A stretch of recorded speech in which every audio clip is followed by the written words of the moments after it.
നമസ്കാരം. വാർത്താമഴയിലേക്ക് എല്ലാ പ്രിയപ്പെട്ട പ്രേക്ഷകർക്കും സ്വാഗതം. തിരുവനന്തപുരം കോർപ്പറേഷനിൽ വി രാജേഷ് ബിജെപിയുടെ മേയർ സ്ഥാനാർത്ഥി, GS ആശാനാഥ് ഡെപ്യൂട്ടി മേയർ സ്ഥാനാർത്ഥി. ഏറെ ചർച്ചകൾക്കൊടുവിലാണ് വി രാജേഷിനെ മേയറാക്കാനുള്ള ധാരണയിൽ നേതൃത്വമെത്തിയത്. കോർപ്പറേഷനെ കണ്ണിലെ കൃഷ്ണമണി പോലെ നോക്കുമെന്ന് വി രാജേഷിന്റെ പ്രതികരണം.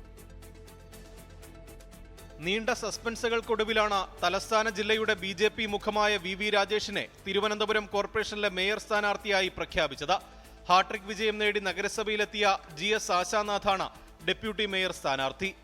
തിരുവനന്തപുരത്ത് ഭാരതീയ ജനതാ പാർട്ടിയുടെ NDAയുടെ മേയർ സ്ഥാനാർത്ഥിയായി നാളെ നടക്കുന്ന തെരഞ്ഞെടുപ്പിൽ മത്സരിക്കുക പാർട്ടിയുടെ ബഹുമാന്യനായിട്ടുള്ള സംസ്ഥാന സെക്രട്ടറിയും മുൻ ജില്ലാ അധ്യക്ഷനുമായിട്ടുള്ള ശ്രീ വി രാജേഷ് ആയിരിക്കും.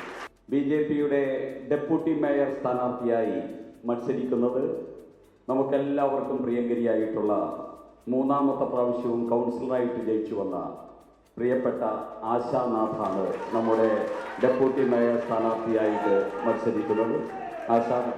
മേയർ സ്ഥാനത്തേക്ക് പരിഗണിക്കപ്പെട്ടിരുന്ന മുൻ DGP R ശ്രീലേഖ ഇരുവർക്കും മധുരം നൽകി. ശ്രീലേഖയെ മേയറാക്കാനുള്ള നീക്കത്തെ പാർട്ടിയിലെ ഒരു വിഭാഗം ശക്തമായി എതിർത്തതോടെയാണ് തീരുമാനം മാറിയത്. RSSം രാജേഷിന്റെയും ആശയുടെയും പേര് മുന്നോട്ട് വച്ചു. ശ്രീലേഖയ്ക്ക് നിയമസഭാ തെരഞ്ഞെടുപ്പിൽ കൂടുതൽ വിജയസാധ്യതയുള്ള സീറ്റ് വാഗ്ദാനം ചെയ്തിട്ടുണ്ടെന്നാണ് വിവരം. കണ്ണിലെ കൃഷ്ണമണി പോലെ കോർപ്പറേഷനെ നോക്കുമെന്ന് വി രാജേഷ്. തിരുവനന്തപുരത്തെ സാധാരണക്കാരായ ജനങ്ങളുടെയും വിജയമായിട്ടാണ് ഞാൻ കാണുന്നത്.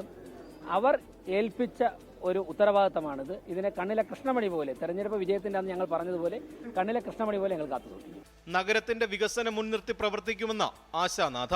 തിരുവനന്തപുരം നഗരസഭയെ അടിമുടി മാറ്റുക, വികസന അനന്തപുരിക്കായി നമ്മൾ പ്രയത്നിക്കുക എന്നുള്ളതാണ് നമ്മുടെ തിരുവനന്തപുരം നഗരസഭയുടെ 101 കൗൺസിലർമാരുടെ ഉത്തരവാദിത്വം. അതിനായിട്ട് തന്നെ അവരിൽ ഒരാളായി അവരോടൊപ്പം തന്നെ വികസന അനന്തപുരിക്കായി ഉണ്ടാവും. തൃപ്പൂണിത്തുറ നഗരസഭയിലെ NDAയുടെ ചെയർമാൻ സ്ഥാനാർത്ഥി അഡ്വക്കേറ്റ് BL ബാബു മത്സരിക്കും. വൈസ് ചെയർപേഴ്സൺ സ്ഥാനത്തേക്ക് രാധിക വർമ്മയെയും പ്രഖ്യാപിച്ചു. നാളെ രാവിലെ 10:30 അധ്യക്ഷനെയും ഉപാധ്യക്ഷനെയും തിരഞ്ഞെടുക്കുന്നത്. 24 തിരുവനന്തപുരം. തിരുവനന്തപുരം കോർപ്പറേഷനിൽ BJPക്ക് പിന്തുണ പ്രഖ്യാപിച്ച് സ്വതന്ത്രൻ പാട്ടൂർ രാധാകൃഷ്ണൻ. 50 അംഗങ്ങളുള്ള BJPക്ക് ഭരണത്തിലെത്താൻ സ്വതന്ത്രന്റെ പിന്തുണ നിർണായകമായിരുന്നു. 51 ആകുന്നതോടെ കേവല ഭൂരിപക്ഷം ലഭിക്കും. പിന്തുണയ്ക്ക് പിന്നിൽ ഡിമാൻഡുകളില്ലെന്ന് പാട്ടൂർ രാധാകൃഷ്ണൻ. മേയർ ഡെപ്യൂട്ടി മേയർ കഴിഞ്ഞാൽ മറ്റു കാര്യങ്ങളിലെല്ലാം ഒരു ജനപക്ഷ നിലപാടായിരിക്കും. എൻ്റെ പൊസിഷനിങ് ഉദ്ദേശിച്ചൊക്കെ ആണെങ്കിൽ ഒരുപാട് കാര്യങ്ങൾ ചോദിക്കാം. അതൊന്നുമല്ല, ഞാൻ പറഞ്ഞല്ലോ, ആദ്യം മുതൽ പറയുന്നത് ഈ വാർഡിൻ്റെ ഡെവലപ്മെൻറ്റ് സംബന്ധിച്ചാണ്. അതിന് വേറെ ഏതെങ്കിലും സംവിധാനമാണ് ഉറപ്പ് വന്നെങ്കിൽ ഞാൻ അവരോടൊപ്പം പോയി. അങ്ങനെ ആരും ഉറപ്പ് വരാത്ത സാഹചര്യത്തിൽ ഇത് മാത്രമേ കരണീയമായിട്ടുള്ളൂ. പത്തനംതിട്ട അടൂർ നഗരസഭയിൽ കോൺഗ്രസ് തർക്കത്തിൽ സമവായം. റീന സാമുവൽ ആദ്യ 3 വർഷം അടൂർ നഗരസഭ അധ്യക്ഷയാകും. ഷിജോ കുര്യനുണ്ട് പത്തനംതിട്ടയിൽ നിന്ന്. ഷിജോ, ഈ വീതം വെപ്പിന് തയ്യാറല്ല എന്നായിരുന്നല്ലോ റീന സാമുവൽ ആദ്യം പറഞ്ഞത്. ഇപ്പോൾ നേതൃത്വത്തിന് വഴങ്ങുന്നു. എന്തൊക്കെയാണ് വിവരങ്ങൾ ഷിജോ? ഉന്മേഷ, ആദ്യഘട്ടത്തിൽ കടുത്ത നിലപാടിലേക്കാണ് റീന സാമുവൽ പോയിരുന്നത്. ഈ വീതം വെപ്പിലേക്ക് പോയി കഴിഞ്ഞാൽ താൻ രാജിവെക്കും എന്നുള്ള കടുത്തൊരു നിലപാട് റീന സാമുവൽ സ്വീകരിച്ചിരുന്നു. 4 പേർക്ക് ഓരോ വർഷവും അങ്ങനെ 4 ടേമായിട്ട് വീതം വെക്കാമെന്നുള്ളതായിരുന്നു കോൺഗ്രസ് നേതൃത്വത്തിന്റെ ആദ്യത്തെ തീരുമാനം. അതിനെതിരെയാണ് റീന സാമുവൽ രംഗത്ത് വന്നത്. പിന്നീട് ജില്ലയിലെ മുതിർന്ന കോൺഗ്രസ് നേതാക്കൾ, പഴകുളം മധു അടക്കമുള്ള ആളുകൾ കൂടി ചേർന്നുകൊണ്ട് ഒരു യോഗം ചേരുകയും അതുമായി ബന്ധപ്പെട്ടുകൊണ്ട് അതിനകത്താണ് ഇങ്ങനൊരു തീരുമാനം. ആദ്യത്തെ 3 വർഷത്തേക്ക് റീന സാമുവൽ അടൂർ നഗരസഭയുടെ അധ്യക്ഷയാകട്ടെ എന്നുള്ള തീരുമാനം എടുത്തിരിക്കുന്നത്. പിന്നീടുള്ള 2 വർഷങ്ങളിൽ 2 പേർ കൂടി അധ്യക്ഷ പദവിയിലേക്ക് വരും. എന്തായാലും ഇത് സംബന്ധിച്ചുകൊണ്ട് ഉപാധികളില്ലാതെയാണ് നിലവിൽ റീന സാമുവൽ 3 വർഷത്തെ നഗരസഭ അധ്യക്ഷയാകുന്നത്. എന്തായാലും ഈ ഒരു ചർച്ച സമവായത്തിലേക്ക് എത്തി എന്നുള്ളത് ആശ്വാസകരമാണ്. അതല്ല എങ്കിൽ താൻ രാജിവെച്ചുകൊണ്ട് വീണ്ടും ഒരു തെരഞ്ഞെടുപ്പിനെ നേരിടേണ്ട സാഹചര്യം ഉണ്ടാകും എന്നുള്ള മുന്നറിയിപ്പാണ് റീന സാമുവൽ നൽകിയത്. പത്തനംതിട്ട നഗരസഭയിലും തിരുവല്ല നഗരസഭയിലും വലിയ കുഴപ്പങ്ങളില്ലാതെ കോൺഗ്രസിന് UDFന് അധ്യക്ഷയെ തീരുമാനിക്കാൻ കഴിഞ്ഞിരുന്നു. എന്നാൽ അടൂരിലേക്ക് വന്നപ്പോഴത്തേക്കാണ് ഈ വീതം വെപ്പിൽ വലിയൊരു പ്രശ്നമുണ്ടായത്. അത് പരിഹരിക്കാൻ ഇപ്പോൾ നിലവിൽ കഴിഞ്ഞിട്ടുണ്ട്. ആദ്യം 3 വർഷം റീന സാമുവൽ നഗരസഭ അധ്യക്ഷയാകും. പിന്നീട് 2 വർഷം പുതിയ 2 ആളുകളെ കൂടി തീരുമാനിക്കാനും ധാരണയായിട്ടുണ്ട്. ഉന്മേഷ്. ശരി, ഷിജോ കുര്യനാണ് പത്തനംതിട്ടയിൽ നിന്ന് വിവരങ്ങൾ നൽകിയത്. പാലാ നഗരസഭയിൽ പുളിക്കക്കണ്ടത്തെ സ്വതന്ത്ര കൗൺസിലർമാർ UDFനെ പിന്തുണയ്ക്കും. 21-കാരിയായ ദിയ പുളിക്കക്കണ്ടം ചെയർപേഴ്സൺ സ്ഥാനാർത്ഥിയാകും. മായ രാഹുൽ വൈസ് ചെയർപേഴ്സൺ സ്ഥാനത്തേക്ക് മത്സരിക്കും. വിനു പുളിക്കക്കണ്ടത്തിന്റെ ഉപാധികൾ UDF അംഗീകരിക്കുകയായിരുന്നു. പാലാ മുനിസിപ്പാലിറ്റിയിൽ UDF അധികാരത്തിലേക്ക് പ്രവേശിക്കുകയാണ്. ചെയർപേഴ്സണായി ഇന്ത്യയിലെ തന്നെ ഏറ്റവും പ്രായം കുറഞ്ഞ ദിയ വിനു പുളിക്കക്കണ്ടത്തിനെ തിരഞ്ഞെടുത്തിരിക്കുകയാണ്. സ്വതന്ത്രരുടെ പിന്തുണയില്ലാതെ ആർക്കും ഭരിക്കാൻ കഴിയില്ല എന്ന പാലാ നഗരസഭയിലെ പ്രതിസന്ധിക്ക് ക്ലൈമാക്സ്. ദിവസങ്ങൾ നീണ്ട അനിശ്ചിതത്വത്തിനൊടുവിൽ പുളിക്കക്കണ്ടം കൗൺസിലർമാർ UDFന് പിന്തുണ പ്രഖ്യാപിച്ചു. ബിനു പുളിക്കക്കണ്ടം മുന്നോട്ട് വെച്ച ഉപാധികൾ അംഗീകരിച്ചതോടുകൂടിയാണ് UDFന് പിന്തുണയും ഭരണവും ഉറപ്പിച്ചത്. 21-കാരി ദിയ പുളിക്കക്കണ്ടം ചെയർപേഴ്സൺ സ്ഥാനാർത്ഥിയാകും. കഴിവിന്റെ പരമാവധി പാലയ്ക്ക് വേണ്ടി വിനിയോഗിക്കുമെന്ന് ദിയ. 21 വയസ്സിൽ ഇന്ത്യയിലെ യങ്ങസ്റ്റ് ആയിട്ടുള്ള ചെയർമാനായിട്ട് എനിക്ക് അവസരം ഇപ്പോൾ കിട്ടിയിരിക്കുകയാണ്. അതെൻ്റെ പരമാവധി കഴിവിന് ഞാനത് പ്രയോഗിക്കപ്പെടുത്തി അത് നാടിൻ്റെ നന്മയ്ക്ക്, പാലായുടെ വികസനത്തിനും പാലായിലെ നാട്ടുകാർക്കും വേണ്ടി അത് വിനിയോഗിക്കുമെന്ന് ഞാനിവിടെ ഉറപ്പായിരുന്നു. പുളിക്കക്കണ്ടം വിഭാഗത്തെ ഒപ്പം നിർത്തി ഭരണം പിടിക്കാൻ LDF നീക്കം നടത്തിയെങ്കിലും സർവ്വ ഉപാധികളും അംഗീകരിച്ച് വിട്ടുവീഴ്ച ചെയ്യേണ്ടതില്ല എന്ന് കേരള കോൺഗ്രസ് എം തീരുമാനമെടുക്കുകയായിരുന്നു. തുടർന്ന് UDF വിമതയായ മായ രാഹുലിനെ ഒപ്പം നിർത്തി 14 സീറ്റ് എന്ന മാന്ത്രിക സംഖ്യയിലേക്ക് UDF എത്തി. പാലാ MLA മാണി സി കാപ്പന്റെ നേതൃത്വത്തിൽ നടന്ന ചർച്ചയിലാണ് അന്തിമ ധാരണയായത്. 24 കോട്ടയം.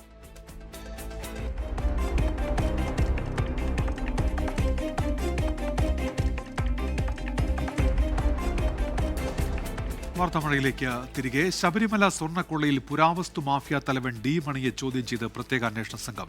ഡിണ്ടിഗൽ സ്വദേശി ബാലമുരുകനാണ് ഡി മണിയെന്ന് SIT സ്ഥിരീകരിച്ചു. താൻ വജ്ര വ്യാപാരിയെന്ന് മണിയുടെ മൊഴി.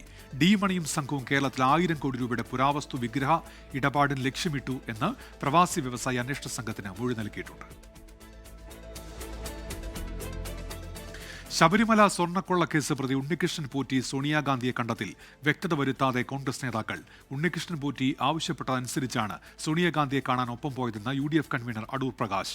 ഉണ്ണികൃഷ്ണൻ പോറ്റിയെ സോണിയാഗാന്ധിയുടെ അടുത്ത് എത്തിച്ചവർക്കാണ് ഉത്തരവാദിത്തമെന്ന് മുൻ പ്രതിപക്ഷ നേതാവ് രമേശ് ചെന്നിത്തല.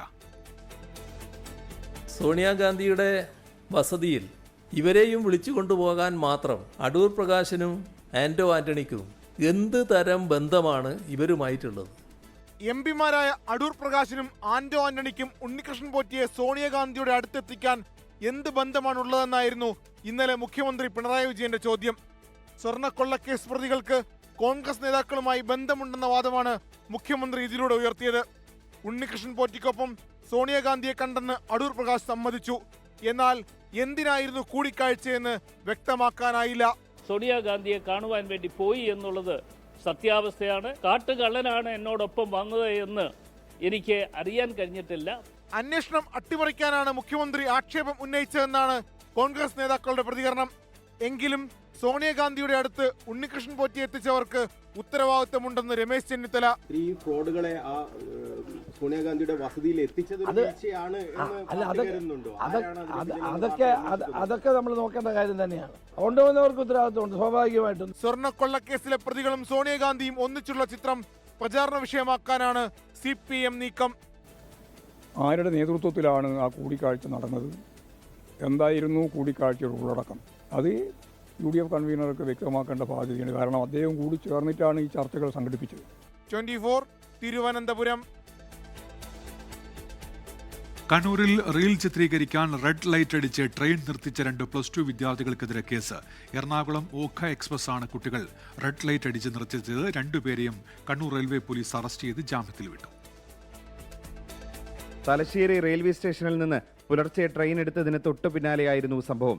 റീൽസ് എടുക്കാൻ ഉപയോഗിക്കുന്ന പ്രത്യേകതരം ചുവന്ന LED ലൈറ്റ് ഉപയോഗിച്ച് ട്രെയിനിന് നേരെ അടിക്കുകയായിരുന്നു. ലൈറ്റ് തെളിയിച്ചതിനെ തുടർന്ന് 10 മിനിറ്റോളം നേരം ട്രെയിൻ നിർത്തിയിട്ടു.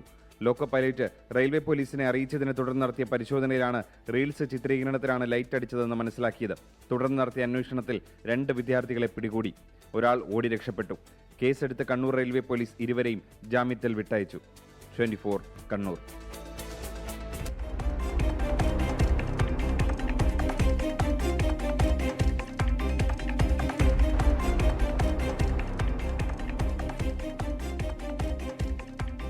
വാർത്താമഴയിലേക്ക് തിരികെ. ഇനി ശബരിമല വാർത്തയിലേക്കാണ്. ശരണം സന്നിധാനം.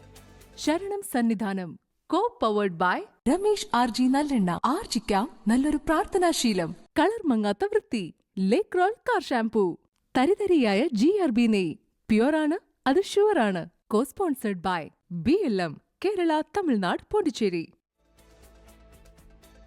ശബരിമലയിൽ തീർത്ഥാടകരുടെ തിരക്ക് തുടരുന്നു. മണ്ഡലപൂജയോടനുബന്ധിച്ച് അയ്യപ്പന് ചാർത്താനുള്ള തങ്കയങ്കിയും വഹിച്ചുള്ള ഘോഷയാത്ര നാളെ വൈകിട്ട് സന്നിധാനത്തെത്തും. തങ്കയങ്കി ചാർത്തിയുള്ള ദീപാരാധനയും നാളെ നടക്കും. മറ്റന്നാൾ രാവിലെ 10:10-നും 11:30-നും മധ്യേയാണ് മണ്ഡലപൂജ.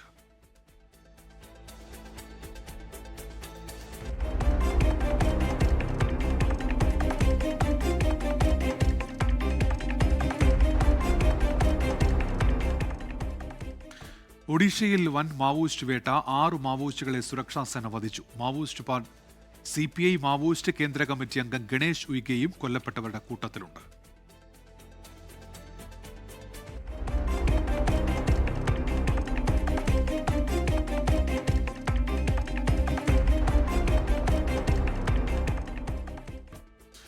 ബുള്ളറ്റിൻ പൂർത്തിയാകുന്നു. നമസ്കാരം.